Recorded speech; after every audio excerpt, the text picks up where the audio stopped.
Monsieur l'ambassadeur Dr Djabi Mamadou, médecin conseiller de son Excellence, Monsieur le Président de la République de Côte d'Ivoire, parrain de cette cérémonie, Monsieur le Directeur Général du CHU de Trècheville, cher personnel du CEDRES, le Centre de diagnostic et de recherche sur le sida et les autres maladies infectieuses, honorables invités, tous en vos grands grades et qualités, chers amis de la presse, le comité d'organisation de la présente édition de la célébration de la Journée internationale des droits de la femme du 8 mars, nous souhaitons vivement que cette première édition soit un catalyseur pour l'action, un rappel que la lutte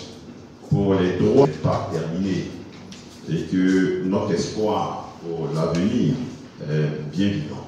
Je voudrais clore mon propos en souhaitant une très belle journée des droits de la femme, des femmes du CEDRES, des femmes du CHU de Trècheville, de Côte d'Ivoire, d'Afrique et du monde. Je vous remercie. Monsieur le parrain, monsieur le professeur Ménard, mesdames et messieurs, chers invités, chers professionnels de la santé, bienvenue à ce panel dédié aux droits des femmes en Côte d'Ivoire. Je remercie le CEDRES pour cette initiative essentielle qui témoigne de notre engagement collectif pour l'égalité des sexes. Les femmes s'affirment et revendiquent leurs droits avec détermination. Les hommes, quant à eux, sont désormais des alliés dans cette lutte pour un avenir plus équitable. Le CHU de Trècheville s'inscrit pleinement dans cette dynamique en renforçant ses actions en faveur des droits des femmes. Je vous remercie. Chers frères, Dr Kwadio Guillaume, directeur du CHU de Trècheville, professeur Ménard, directeur du CEDRES, professeur Ingoli André, professeur Wassa Timothée, professeur Kassi Fulgence, professeur Afi Roselyne, professeur Kone Fatou, sans oublier tous les membres du comité d'organisation avec à leur tête notre sœur Dr Kone Estelle, au nom de mon frère, le ministre Ngoundema, ministre de la Santé, je voudrais vous dire que c'est avec une immense fierté et un profond respect que je prends la parole aujourd'hui en tant que parrain de cette journée dédiée aux héroïnes que vous êtes du secteur de la santé du site de CHU de Trècheville. Hommage à vous, car chaque jour, dans cet espace, en hospitalisation, dans les laboratoires, les centres de recherche, ou encore sur d'autres terrains, vous êtes en première ligne pour sauver des vies, soulager des souffrances et protéger la santé de notre population. Votre engagement est exemplaire, votre dévouement sans faille et votre résilience remarquable. Les responsabilités accrues, vous devez concilier exigences professionnelles et vie personnelle avec une force admirable. Notre engagement, oui, notre engagement que nous prenons devant vous, c'est un engagement pour le changement. Cette journée ne doit pas être seulement une célébration, mais aussi un moment de réflexion et d'action. En tant que parrain, je m'engage à vos côtés à soutenir les initiatives visant à réduire les écarts dans toute sa diversité et à promouvoir une véritable égalité des chances.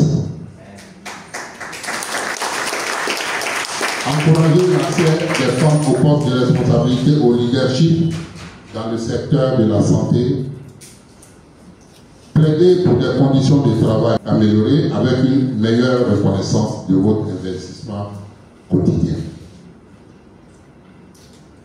Cet engagement nous promet un avenir prometteur. Aujourd'hui, nous honorons votre force, votre intelligence et votre humanité.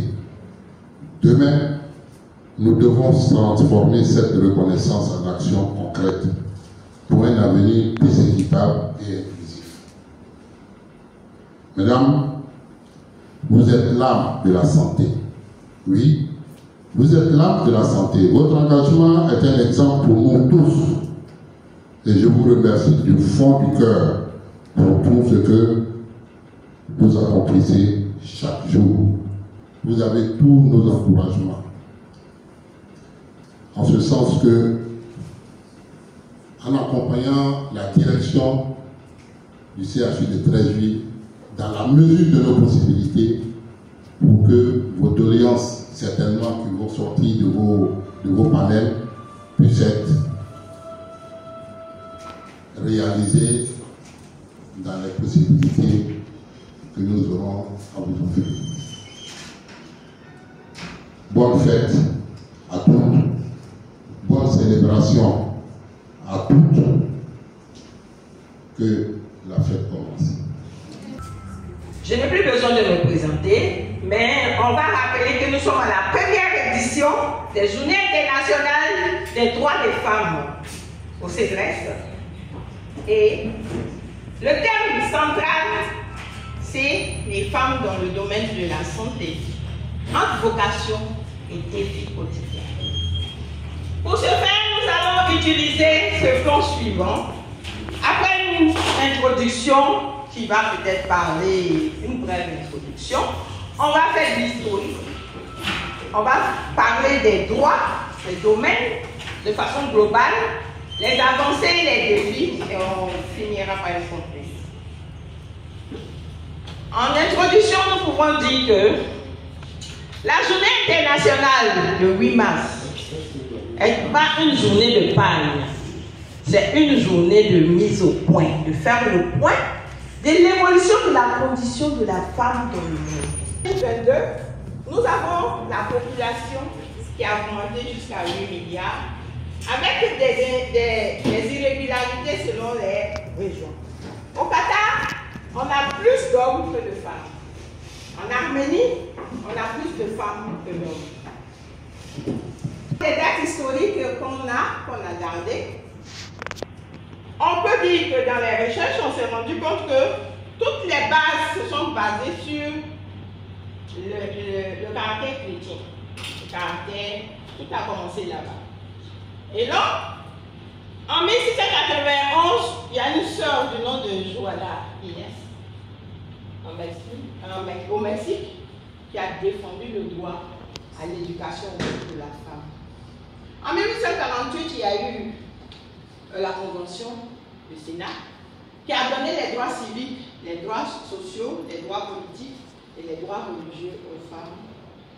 Et vous ne citez que celle-là, au Japon, comme on le dit, il y a une écrivaine du nom de Rachio Hiratsuka qui a remis en question le rôle traditionnel des femmes. Mais il faut retenir une date. 1911 a été la première journée internationale célébrée en Europe. Les pays qui ont participé sont les 4 qui sont en dessous. Et par la suite, il y a eu des mouvements par tâches d'huile. Jusqu'à 1995, avec la conférence de Pékin, qui a réuni 189 pays qui ont adopté la résolution de réduire les irrégularités dans 12 pays. À présent, voyons ces domaines. Le droit de vote, le droit à l'éducation, l'égalité des revenus, participation dans les parlements nationaux, le droit à l'avortement et le droit, celui que je préfère, des femmes de disposer de leur corps. Qu'en est-il des avancées? Pour le droit de vote, il y avait des pays réticents comme les pays asiatiques, mais l'Arabie Saoudite a été la dernière à signer. Le droit à l'éducation, pratiquement tout le monde essaie de mettre la fille à l'école maintenant. beaucoup d'efforts ont été faits. On se rend compte que dans les... On se rend compte que... Ok. Il y a des exceptions au niveau politique avec les Angela Merkel en Allemagne, Jacinda Ardern en Nouvelle-Zélande, Kamala Harris aux États-Unis. Donc ça promet. Mais, grave a été la surprise de la diapo qui revient. L'égalité salariale. En 2006, les femmes gagnaient $6 000 par an contre $11 000 pour les hommes. En 2015, les femmes sont passées à $11 000, tandis que les hommes sont passés à $21 000. Selon Global Gender Gap Index, ils ont trouvé des écarts dans 145 pays au niveau de 4 domaines: l'économie, l'accès à l'éducation, la santé et la politique. À côté de cela, on peut trouver des exceptions. Il y a des bons élèves, l'Islande, qui a 45% de femmes au Parlement, et c'est le premier pays qui donne le plus long congé au papa lorsque la maman accouche, pour qu'elle puisse se reposer. Suite à la guerre, c'est la guerre généralement qui ramène les femmes aux premières lignes. Le Rwanda se retrouve en 6e position, avec 61% de femmes au Parlement. Mais à côté, il y a toujours des mauvais élèves. Le Yémen. Et avec l'interruption volontaire des grossesses, il y a beaucoup d'amalgames et d'abus. On peut prendre une loi, chacun l'utilise comme il veut, et puis après ça devient compliqué. Donc, il y a un regret là. Donc, en guise de conclusion, nous pouvons dire que nombreuses femmes sont victimes de discrimination, violences domestiques et sexuelles, une faible rémunération, faible accès à l'éducation et aux soins de santé dans certains domaines. Avec les NTIC, il y a une amélioration de la condition qui est numérisée avec des sites de MeToo qui recense les violences sur le genre et harcèlement sexuel. Admisis aussi, international, afin de mettre la pression. Lui, il est la sentinelle pour le respect des droits. Pour pouvoir clore mon propos, j'interpelle toutes les femmes à prendre au sérieux ce cri de cœur et de se mettre en avant dans les sociétés civiles pour faire avancer les choses. Je ne saurais conclure sans dire merci à l'université, à l'Association des femmes juristes de Côte d'Ivoire, au CEDRES qui est notre service de base. Et on a mis exprès le CHU en bas qui nous soutient. Je vous remercie. Les femmes ont bien géré la cité. C'est comme ça que les Nations Unies se sont dit, avant l'ONU, c'était la SDF, se sont dit, ah, donc les femmes sont capables. Et il y a eu plusieurs cheminements. D'abord, on a essayé de les intégrer, après, les rendre autonomes, et maintenant, nous sommes en train de faire un plaidoyer pour qu'on arrive à la décision. Alors donc, le genre, c'est un concept socialement construit par la société. Et ce concept part du fait que les différenciations biologiques sont innées, irréversibles et concernent toute l'humanité. Mais maintenant, je le dis, le genre n'est pas inné, c'est une construction sociale. Et cette question du genre est très importante pour toutes les organisations, qu'elles soient bilatérales ou internationales. Et au niveau des Nations Unies, dans les objectifs du millénaire, c'était le 3e et au niveau des objectifs du développement durable, c'est le 5e, mais il est transversal.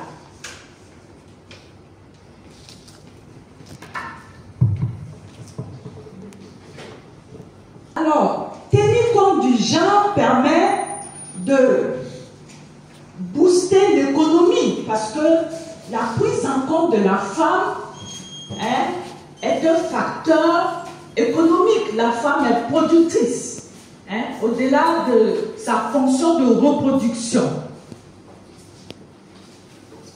Permet de lutter contre la pauvreté. Au niveau de la justice, on vient de vous faire un étalage sur tout ce qu'on gagne en tenant compte du genre, quand bien même, ce n'est pas suffisant. Alors, déjà dans la santé pourrait avoir un impact sur tout le système de santé. Je pense que ceux qui vont venir après moi vous donneront des détails. J'arrive au concept de santé que tout le monde connaît, un état de complet. Le 2 a une explication, bien-être social, mental et physique. Donc ce concept est englobant. Vous saviez pourquoi le bien-être est à la fois social, mental. Quand on définissait ce concept, les gens du Sud avaient des problèmes sociaux, parce que vous êtes sans ignorer que quand il y a un problème de santé chez nous, c'est toute la société, la communauté qui est impliquée. Et de l'autre côté, ils avaient beaucoup de problèmes psychologiques, les problèmes de solitude, de stress liés à l'industrialisation. Maintenant, au niveau physique, tous nous sommes concernés. Alors, il faut tenir compte de la santé de manière globale, holistique. Si je n'ai pas d'argent, j'ai un problème de santé. Vous voyez? En Afrique, on conçoit la santé. C'est un domaine très complexe et multidimensionnel. Vous voyez? C'est la qualité de vie, être heureux, bien se sentir dans le corps, en fait être en harmonie avec tout ce qui nous entoure, y compris ce qu'on voit et ce qu'on ne voit pas, les ancêtres. Donc pour l'Africain, de manière générale, Dieu est à l'origine de la santé. L'honneur et le choix de participer à ce programme ce matin qui concerne la question de la femme. Alors, comme le professeur l'a signifié tout à l'heure, je vais faire ressortir la vocation et les barrières. Au niveau de la vocation, la définition qui ressort est que la vocation est un sentiment de réponse à un appel intérieur, mais en réalité, c'est une aspiration. Au niveau du système de socialisation, la socialisation est un processus d'intériorisation des valeurs et normes d'un groupe social. En réalité, c'est une éducation. Alors, l'aspiration et l'éducation sont déterminés par des acteurs. Alors, ces acteurs, il y a au niveau primaire la famille et l'école. La famille et l'école sont à la base de l'éducation d'une personne. Et là, on voit par exemple l'éducation qui est donnée à la femme. La fille, si la femme est assignée à l'éducation et à la santé, la femme ou la jeune fille observe et reproduit cela plus tard. Au niveau secondaire, il y a également les groupes, les pairs et les médias qui influencent aussi les mentalités, les attitudes et les comportements des personnes. Au niveau tertiaire, ici, on a fait ressortir le milieu professionnel. Mais au niveau du milieu professionnel, ce qu'il faut faire ressortir, c'est que c'est l'éducation, comment on appelle, la socialisation primaire et la socialisation secondaire qui influencent le milieu professionnel.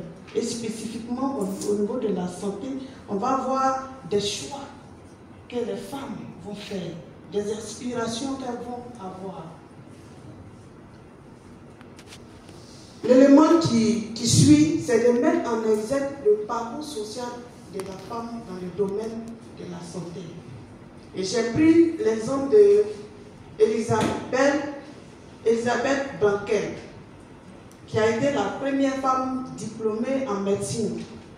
Mais en même temps, elle a été une figure de proue pour la promotion de l'insertion professionnelle des femmes dans le champ sanitaire, malgré les pratiques discriminatoires et stéréotypées. Il y a également un auteur parmi tant d'autres, Franceline Saillant, qui a aussi montré la vocation, la monopolisation, la motivation des femmes dans la pratique médicale, mais spécifiquement traditionnelle. Mais selon elle, cette monopolisation de la femme dans ce domaine, c'est comme la femme est toujours celle qui exprime la prise en charge, prendre soin des autres. Donc, il y a une autre bien ça, des auteurs que j'ai fait ressortir, cela fait ressortir une démonstration de la capacité des femmes à travers la stratégie de résilience qu'elles ont eu à mettre en place. On est quitté du statut, c'est une transition depuis le statut traditionnel médical au statut médical moderne. Mais malgré cette vocation des femmes, cette motivation des femmes qui a été montrée à travers ces deux auteurs, on constate toujours que les femmes font face à des barrières au niveau de leur insertion socio-professionnelle dans la santé. À ce niveau, la première barrière, c'est la formation. Il y a une accessibilité inégalitaire au niveau des opportunités d'éducation et de formation professionnelle ou même des carrières dans le domaine de la santé. Il y a aussi la perception même des femmes dirigeantes comme non compétentes, autoritaires, agressives, émotives, sans oublier les harcèlements sexuels. Il y a des formes de compétitivité entre les hommes et les femmes au niveau de la pénalité de maternité discriminatoire.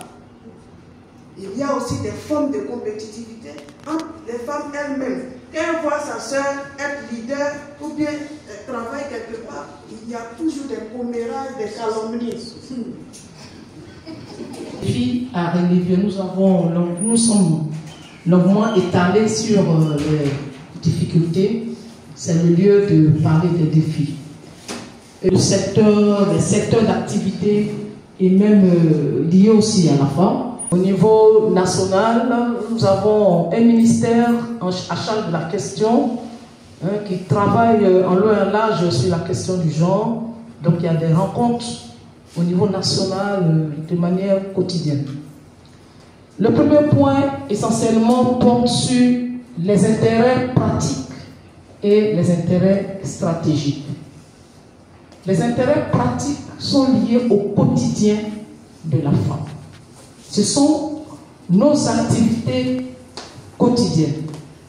Mais la littérature nous renvoie que ce sont des intérêts de court terme et qui tirent leur sens d'un vieux paradigme, mais je voudrais quand même mettre l'accent sur le troisième point, les activités professionnelles. Il y a un paradoxe d'émancipation. Parce que quand les femmes accèdent à un poste de travail, elles y restent jusqu'à la retraite. Il n'y a plus d'ambition politique. Pourquoi? Parce que la femme, cela a été dit dans son éducation, n'a pas été formatée à ça. Ce qui concerne l'évolution de la femme politiquement parlant dans la société. C'est pour cela qu'il convient, pour ne pas dire le plus intéressant pour la femme, de pousser ses réflexions autour des intérêts stratégiques. Peuvent buter selon le contexte et selon les milieux. Donc il revient aux femmes de voir comment adopter cette approche pour faire bouger les lignes. Donc les femmes, en se coalisant déjà, doivent jouer sur les lois. Les lois en faveur des syndicats, les lois en faveur des regroupements pour soutenir tous ces tests internationaux qui ont été communiqués autour desquels notre État aussi a donné son accord. Il revient aux femmes vraiment de s'unir pour pouvoir faire exécuter cela. Ça permet aussi de promouvoir le leadership transformationnel.